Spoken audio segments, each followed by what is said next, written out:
પાટણ જિલ્લાના સમી તાલુકા હેલ્થ કચેરી ખાતે ફરજ બજાવતા આઉટસોર્સિંગ ક્લાર્કે ભરતભાઈ પસાભાઈ નાડોદા વિરુદ્ધ સરકારી નાણાંની મોટા પાયે ઉચાપત કરવા બદલ સમી પોલીસ સ્ટેશનમાં વિધિવત એફઆરઆઈ દાખલ કરવામાં આવી છે। આરોપી ક્લાર્કે આશાબહેનો અને આશા ફેસિલિટરોના માનદ વેતન, કન્ટીજન્સી ગ્રાન્ટ તેમજ કર્મચારીઓના એનપીએસ અને જીપીએફ કપાત ચેકોમાં ગેરરીતિ આચરીને કુલ 27,19,982ની કાયમી ઉચાપત કરી હોવાનું તપાસમાં બહાર આવ્યું છે। માર્ચ અને એપ્રિલ 2026 દરમિયાન તાલુકાની આશાબહેનો તેમનો ફિક્સ પગાર વધારો ન મળ્યો હોવાની રજૂઆત કરતા કૌભાંડ પ્રકાશમાં આવ્યું હતું।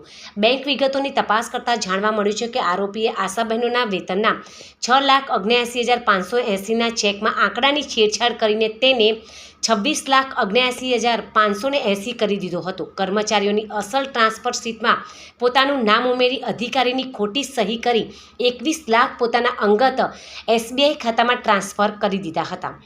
ઓફિસના લાઇટ બિલ તેમજ કન્ટીજન્સીના 50,000 અને કર્મચારીઓના સરકારી કપાતના 3,74,579 પોતાના ખાતામાં જમા કરાવી દીધા હતા। આરોપીઓએ ફેબ્રુઆરીથી મે 2026 દરમિયાન કુલ 48,60,482ની ઉચાપત કરી હતી, પરંતુ કૌભાંડ પકડાઈ જવાના ડરે તેમાંથી 21,40,500 પરત જમા કરાવી દીધા હતા। આ સિવાય અગાઉના અધિકારીના સમયમાં પણ તેણે 40,98,000ની ઉચાપત કરી હતી, જે બાદમાં ભરી દીધી હતી। મુખ્ય જિલ્લા આરોગ્ય અધિકારી ડૉક્ટર વિષ્ણુભાઈ પટેલની લેખિત મંજૂરી બાદ સમી પોલીસ સ્ટેશનમાં આરોપી વિરુદ્ધ ભારતીય નાગરિક સુરક્ષા સંહિતાની વિવિધ કલમો હેઠળ ગુનો નોંધવામાં આવ્યો છે। સંબંધિત એજન્સી દ્વારા ક્લાર્કને ફરજ મુક્ત કરી દેવાયો છે અને આ ગુનામાં બેંકના કોઈ કર્મચારીની સંડોવણી છે કે નહીં તે દિશામાં પોલીસે ઇન્સ્પેક્ટર રેખાબેન રામજીભાઈ મોડિયા વધુ તપાસ ચલાવી રહ્યા છે। હું ડૉક્ટર નિકુલ કુમારસિંહ નાયક ઇન્ચાર્જ તાલુકા હેલ્થ ઓફિસર સમી તરીકે જાન્યુઆરી માસથી ફરજ બજાવું છું। મારા ફરજના સમય દરમિયાન આશાબહેનો દ્વારા પોતાના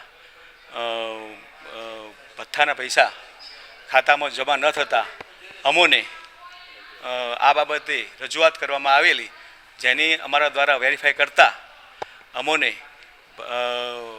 આઉટસોર્સિંગના કર્મચારી તરફથી આશરે 48 લાખ ઉપરની રકમનું નાણાકીય ઉચાપત કરવાનું બહાર આવતા અમારા દ્વારા ઉચ્ચ અધિકારીને આ બાબતે જાણ કરવામાં આવી, જેમના આદેશથી અમોએ એમના પરિવારજનોને જાણ કરતાં એમના દ્વારા આશરે 21 લાખ ઉપર રકમની રકમ ભરપાઈ કરવામાં આવી અને ત્યારબાદ 27 લાખ ઉપરની રકમ ભરપાઈ કરવાની બાકી હોય અમારા ઉચ્ચ અધિકારીના સૂચના મુજબ આગળની ઘટતી કાર્યવાહી માટે સમી પોલીસ સ્ટેશનમાં ફરિયાદ દાખલ કરવામાં આવી।